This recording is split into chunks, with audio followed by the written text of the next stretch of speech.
Today, we are going to be kicking off a new series called Your Map to Professional Growth. The goal of the series is to give a lay of the land, a map, you could say, of ideas for how you can take ownership of your career. Each episode will center around a different blueprint for growing professionally.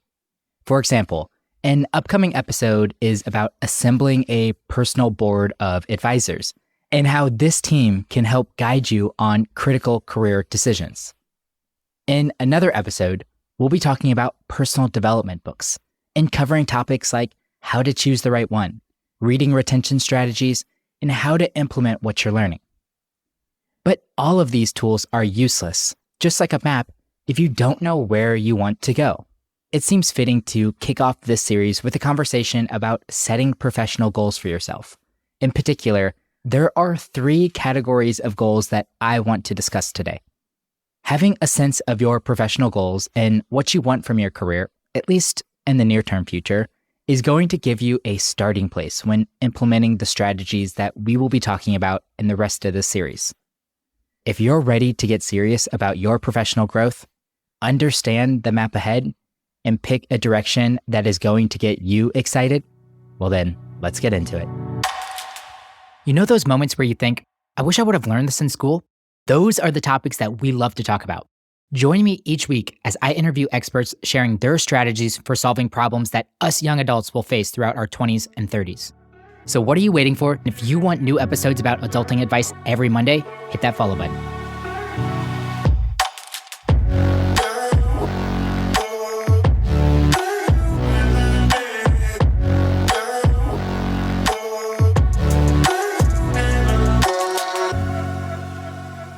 I feel like setting professional goals can be a little challenging. I think it may be because the one time that we set these goals is during our annual review, whenever we know our manager will be reading and discussing our goals with us. Although we are talking about our goals, this conversation is often tied up with other topics like our annual pay raise and bonuses. We want to look good in light of our manager, which, in my opinion, leads to adding some fluff. Well, we aren't going to be adding any fluff today. The career goals you start to brainstorm are for you and you only. I want you to be selfish and decide on what's important for you in the next 3 years of your career. So if you're ready to get started, get out a blank sheet of paper or open a new note in your phone and add the following 3 categories: skill enhancement, career advancement, and financial targets. These are the 3 areas of goals that are going to make up your Northstar in this professional roadmap. To have a thriving career, you need it to be both challenging and rewarding. And to do both, I think the most critical element is to be consistently learning.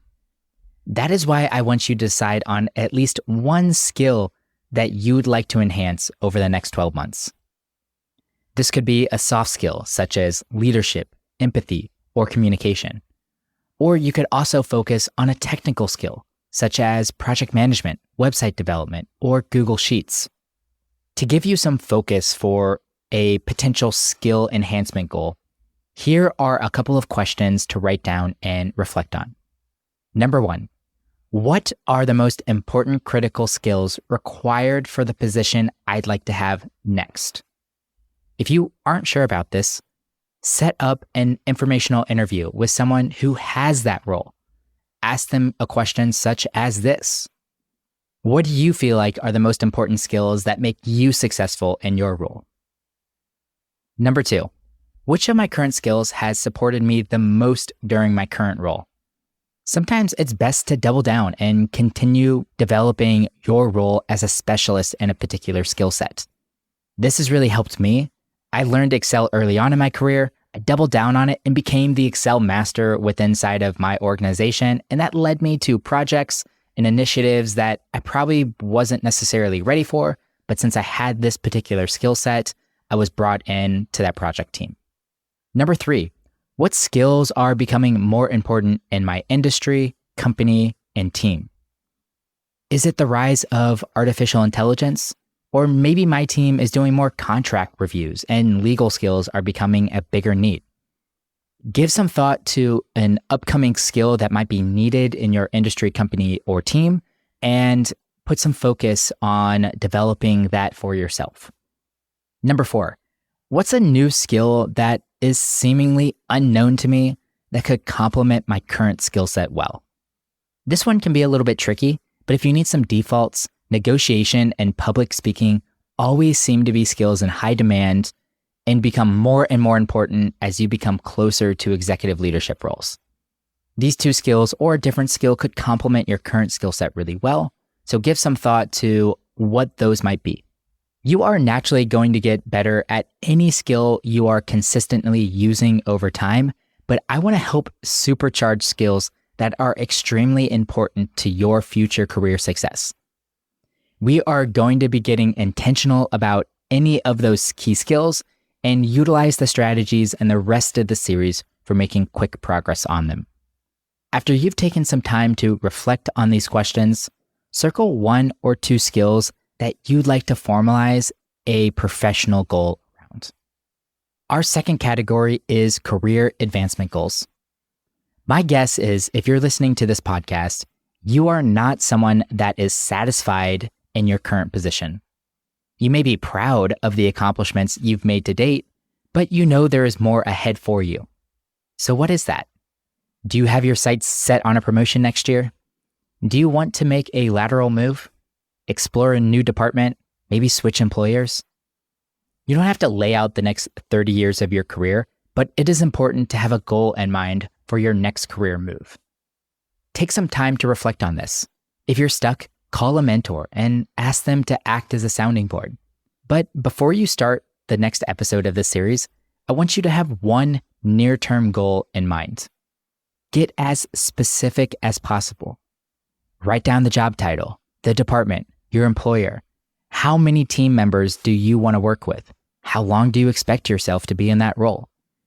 Write down anything that is relevant to what you have your sights set on next.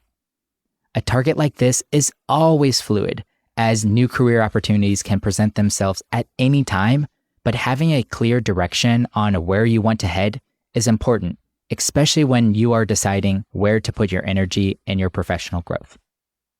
Finally, I want to discuss the third category of your professional goals, which is your financial targets.